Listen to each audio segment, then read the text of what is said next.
manufacturing of neediness on your side, all right? I will make you need me.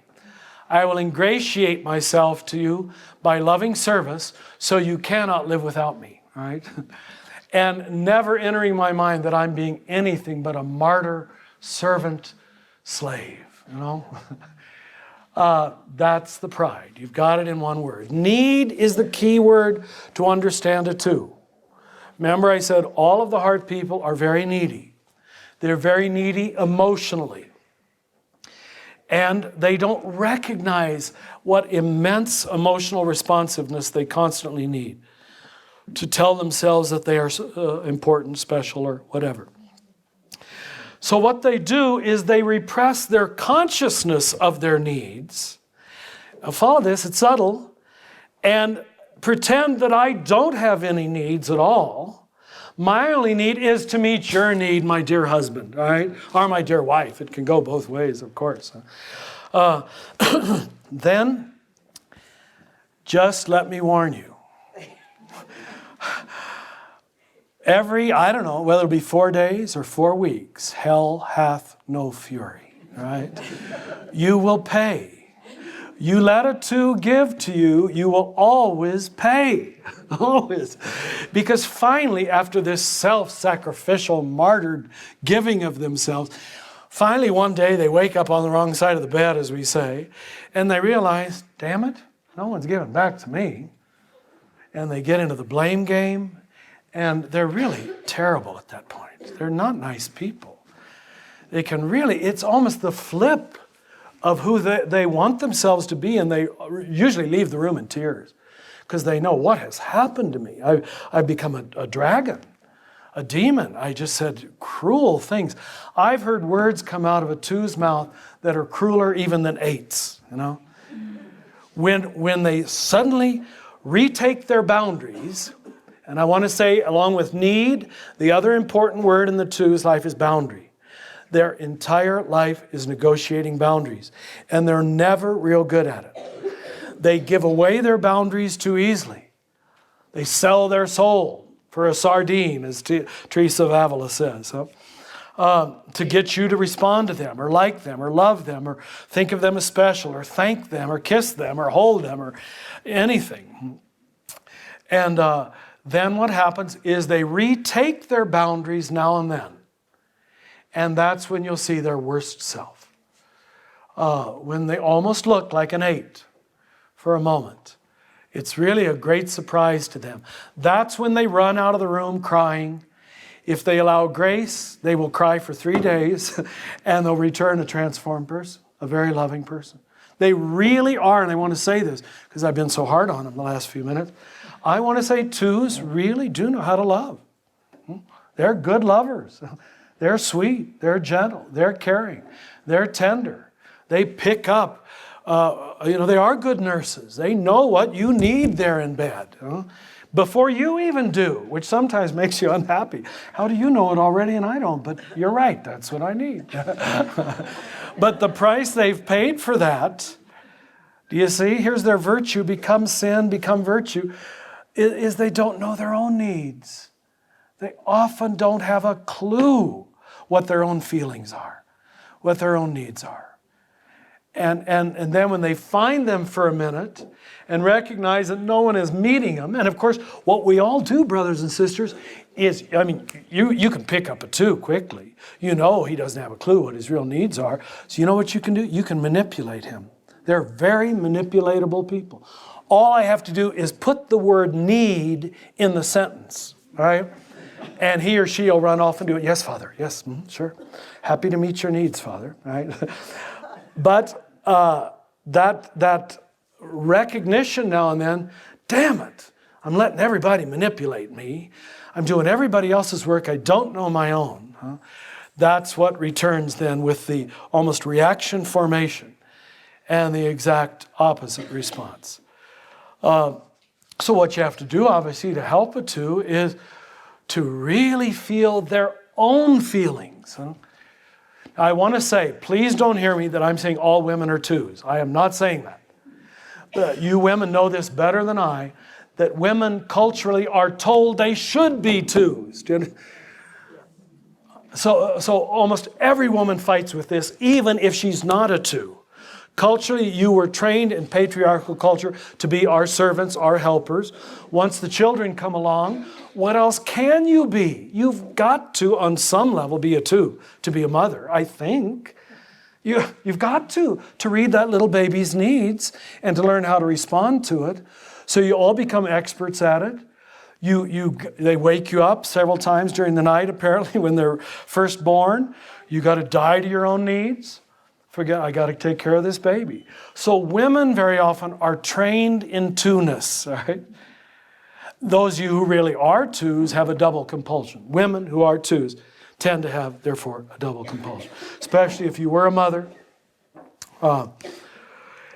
It's all summed up in this word, codependent. You remember, was it 15 years ago when that was the buzzword? Everybody was discovering the degrees we were codependent.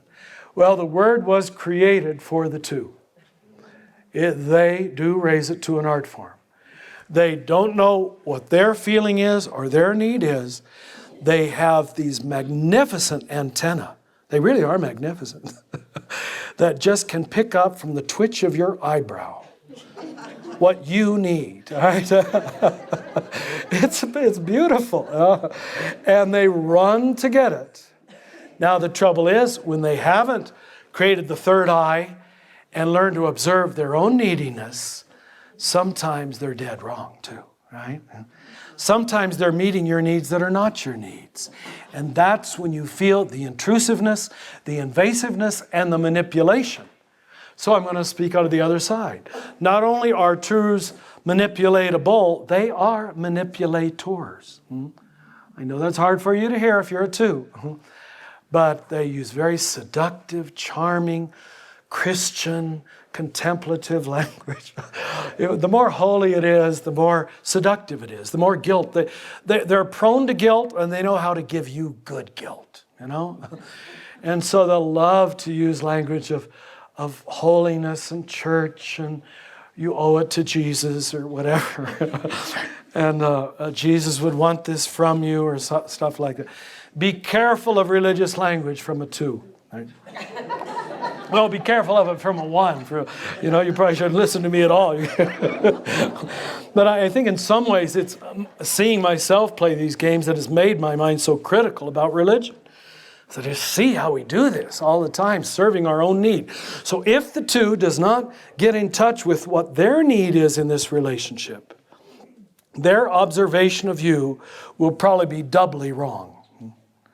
And that's why a lot of people don't like 2s, because they constantly feel this, I'm being shoved around, I'm being manipulated, she needs me to need her more than I need her to need me, right? I don't want this, I don't like this. I'm feeling controlled minute by minute by minute. What else can I say? They actually feel shame, the emotion of shame for having any needs. I've seen them tear up in spiritual direction when I say, what do you really need? And they'll never speak immediately. There's always the choking up of the throat, the almost not knowing what to say. You really do, you just want to take them in your arms and hug them. They're so sweet and so dear. Because the choking up of the throat is almost what they've done. I don't know what I need. And they will invariably start crying. They cry a lot, 2s do, or people with 2 wings too. They're just, I don't have a clue. I am 7 steps removed, really, from my true instinctual self to know what I really need. And a lot of people have to go through years to really know how to get the texture of that and the shape of that. What else can I say about them? The country? Are there any Italians here? Have you ever been to Italy? No. Oh, it's a trip. I mean, they're always feeding you food. They're always apparently visually loving and helpful, right? But why is it you don't really feel helped? Huh? I compare it often to, you go to England or Scotland, and if you're lost, you ask any little shopkeeper and the English will come right out and they'll walk with you half the way to help you find, so you won't get lost. The Italians just want to get you out of their way. Down there, over there, over there, over there. That is the two at their worst. Not really helpful.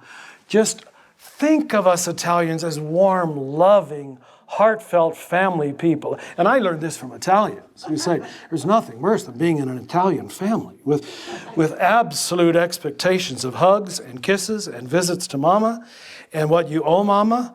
And it controls your whole life till the day you're dead. It's a classic dysfunctional family. Now, every race has these, but I just got to pick on somebody. All right, so and yet, I would say, I've also seen this humble, loving servant in Italian people. Just the opposite. Huh? The redeemed too. I see both of them there. The utter manipulative user that makes a show of love but is not loving, and the person who really does know how to love. Both are there in the culture. So the two animal is the licking puppy. When you start feeling licked, you've got a two in sight. All right, it's always a little more than you want, and so that's why the two has to work at boundaries. Like saying, would this be helpful to you? Or could you use that now? I don't want to get in the way. Or almost phrases like that. I have to practice them for a while, to find out if I'm really helping you or if I'm really helping me under the guise of helping you. Do you see? And that's a long training to see the difference. Do you see, brothers and sisters, what a good discernment of spirits this is, again, for all of us? Because all of us do this at different times. There's not a one of us in this room who hasn't played the two game with the appropriate person, maybe your first partner or girlfriend or lover or whatever, or someone whose attention you needed to a great degree. What else? The virtue, humility, and it only comes by being humbled. The only way you become humble is by going through humiliating situations. There's no way you can do it any other way. That's true of all the virtues. And some have described the Enneagram as a training in virtue, in the real character of a free virtue, instead of always the virtue with a hook. And probably if there was a visual symbol, I know the Pueblo Indians have it with the the ogre lady. If you look at the kachina of the old ogre lady, I learned all these when I started at Acoma years ago. The ogre lady, she has a hook, right?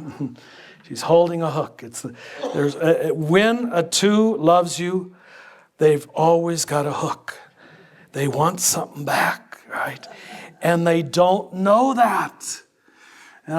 You learn it very quickly. There's always a price, right?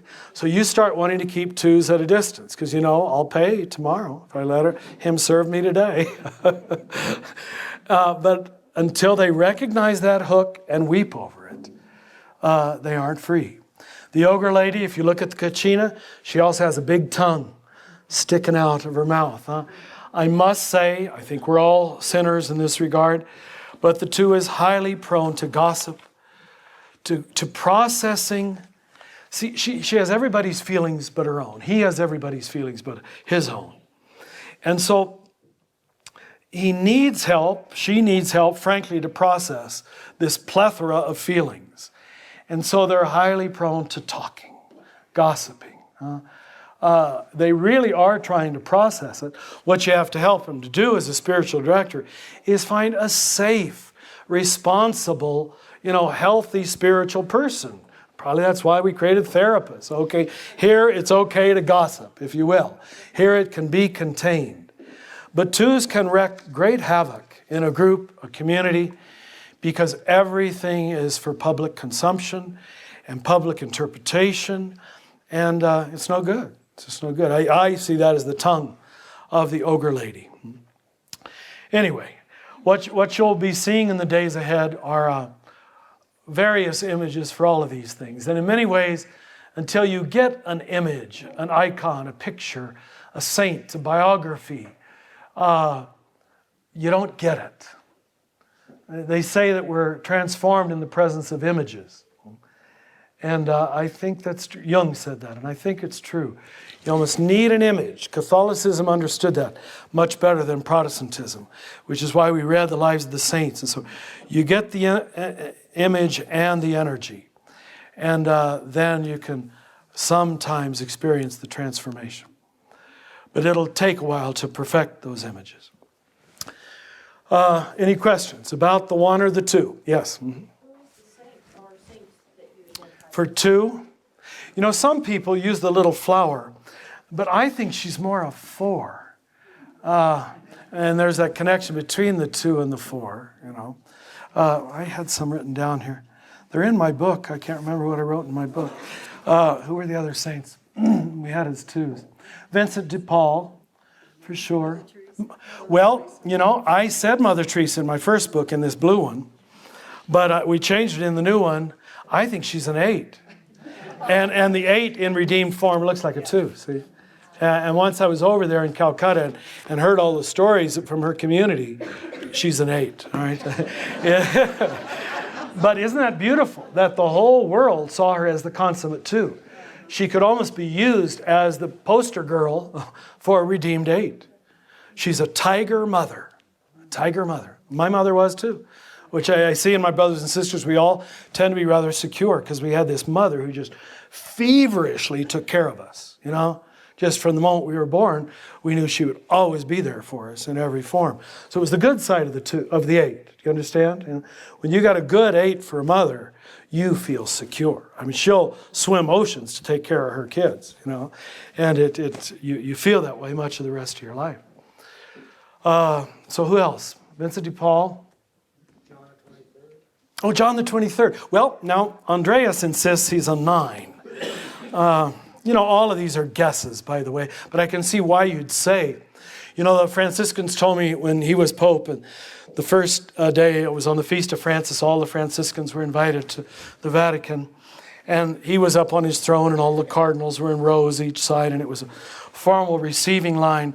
The doors swung open, and all the little brown robes came in to greet the Pope. And they said he came running down from his throne and just threw his arms around all of them, just hugging them and kissing them. So it does feel too, but might be Italian also. I don't know. Italians look like 2s. They're trained to look like 2s. Very, yeah. Can you some positive characteristics of 2s? Yeah. Well, they are very loving, that they really do know how to read you. There's an empathy and a sympathy in the 2 that is extraordinary. Huh? And that is a virtue. I am all day going to be emphasizing the negative, but if I don't say enough of the positive, keep asking that question. Because the point is to subvert your addiction to it. So I have to make fun of each one, right? But you still need to hear the positive gift. The positive gift. Empathy, sympathy, true servants. True lovers, they are natural helpers. Boy, I mean, you give a 2 a job who's a healthy 2, you know it's going to get done. And that's a great feeling. And if he or she has to work till 10 o'clock at night, of course, if it's going to help you, it's always tied to relationship, which is its gift and its curse. Do you follow me? You disconnect a 2 from all relationships, which is why the hermitage is good for them too. But they will feel a sudden major loss of energy. Because their giving is always associated with relating or someone liking them. I can see why in 1400 there were 1,400 Franciscan hermitages in Europe. That recognition that all of us, for different reasons, need to break the codependent world of community and a family. That even though community and family are a wonderful gift, they also, for many of us, keep us at a very codependent and immature level. Yes? Mm-hmm. Is resentment spread across all the types, or is it confined to set up particular types of expectations? Like a 2? Well, certainly we ones make an art form of resentment. The 2 would also participate in it a lot. But it's also always tied with you didn't give me back in kind. What I thought I had a right to expect or what I think I deserve. I would say you'd see the subtlety of the concept of resentment most in the 1 or 2. But you're still absolutely right. All of us play our resentment games. Sure. Anybody else on the 1 or the 2? Yes. A sin? Oh, a saint. I mentioned St. Paul, and I mentioned Martin Luther, although Catholics were trained not to call him a saint, I guess. I think actually a high degree of people we canonized were ones. Gandhi would probably also be a 1. But I almost hesitate to point out these saints who were very perfectionistic, who we idealize because they never did anything wrong. You really wonder what some of them were like to live with. Because I would know how much anal retentiveness it takes to be always perfect and to be always right and to be always good. But you read the old lives of the saints, that was almost there's probably a good place to say that. The only people who got canonized were a combination of 1 and 2. Righteous like a 1 and self-effacing servants like a 2. They became our idealized Christian notion. And I think one of the great wisdoms of the Enneagram is that's done a lot of damage. Because the saint has at least 7 other faces. 7 other ways. By the way, we call this, maybe it's a good way to end this morning session, we call this whole diagram the face of God. And that each of us looks out at reality with our little 1 set of blinders, with our limited perception, which is limited. And if we could perchance, by God's grace, look out at reality from 9 pairs of eyes, if you could stand in the eyes of a 7 for a minute and enjoy the way they do you see? If you could stand in the eyes of a 5 and have that calm detachment that the 5 has, and honor all of them, while knowing one of them is your preferred stance, you would look at reality with the eyes of God. Isn't that lovely? So it's one reason I like to keep using the diagram itself.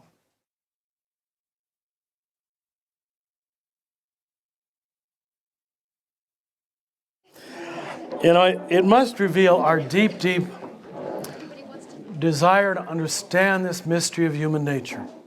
Because we know we are such a mystery to ourselves, even though we've been with ourselves so many years. And I think it does reveal our desire to improve our relationships with other people. So as I keep saying, however, that's a corollary. Primarily, it's a tool for your own conversion and transformation, for your own enlightenment. So you can almost, as we say, catch your sin out of the corner of your eye. You can't catch it directly because you're in your direct patterns already. And they're all defined and justified and legitimated and emotionally familiar. So you've got to catch it on the run. You've got to see, oh God, there I did it again. When you really first learn it, the humiliation continues for some days and weeks and months. Because I remember having a feeling I was being a 1 every 3 minutes. And then there I am. You're doing it again. That's why you do that. That's why you do that. And it's just so exposing of the false self. Because it never is a pure energy. It's always filtered through self-interest and self-protection. And when you see how much self-interest and self-protection is going on inside of you, it helps me understand what the saints meant by weeping over their sins. Because there's no point in hating it. Do you feel? The weeping mode is different than the fixing mode. The weeping mode is different than the I got to change it. And to repeat one more time, lest you missed it. If I would go out to change myself, I would do it in a 1 way. Do you see? Which would only make me more of a 1. Now that's exactly what the saints meant, in my opinion, by saying you can't convert yourself. You are converted in spite of yourself. Only God can do it. and all you can do is get out of the way. But what you can do is see it, so you'll stop your addiction to it and your attachment to it and your justification of it. And even calling it virtue, when in fact, in many ways, it's your worst vice. These arrows, and some of you, it's going to deeply touch you, because how true it is. The 2, when the 2 is doing well, takes on the best aspects of a 4. They become creative. Instead of all their obsession with people liking me, they use some of that creative energy for things instead of people. And for them, that's a virtue. Follow me? You know, I remember when I went over to Tepeyac once, and we had a former person who was in charge of our guest house, Tepeyac, and she was creating this beautiful altar. She wasn't even a Catholic, and it was the Feast of Our Lady of Sorrows. And she said, I said, who are you making this for? I just needed to make it. A shrine covered the whole wall for Our Lady of Sorrows. It was a way of her processing, I think, some of the pain in her life. And I said, we're going to have a Mass here tonight. And now you've created the backdrop for this. And she just started crying. She was so happy. But she had taken this quiet day at our guest house to create a shrine. Do you understand? She, who was usually very much a 2, preoccupied with people all the time, she moved her people energy to thing energy, and for the 2, that's good. It's healing. It's very healing. Now, for those of you who are 2s, I won't have time to open it up, I'm afraid, for conversation, but I want you to try to remember, if there wasn't a part of you as a little boy or a little girl who loved to be creative, artistic, religious, mythological, symbolic, I don't know what form it took, but it's almost always there. And you couldn't maintain it, but you still go back to it for a little moment of joy and a little moment of consolation.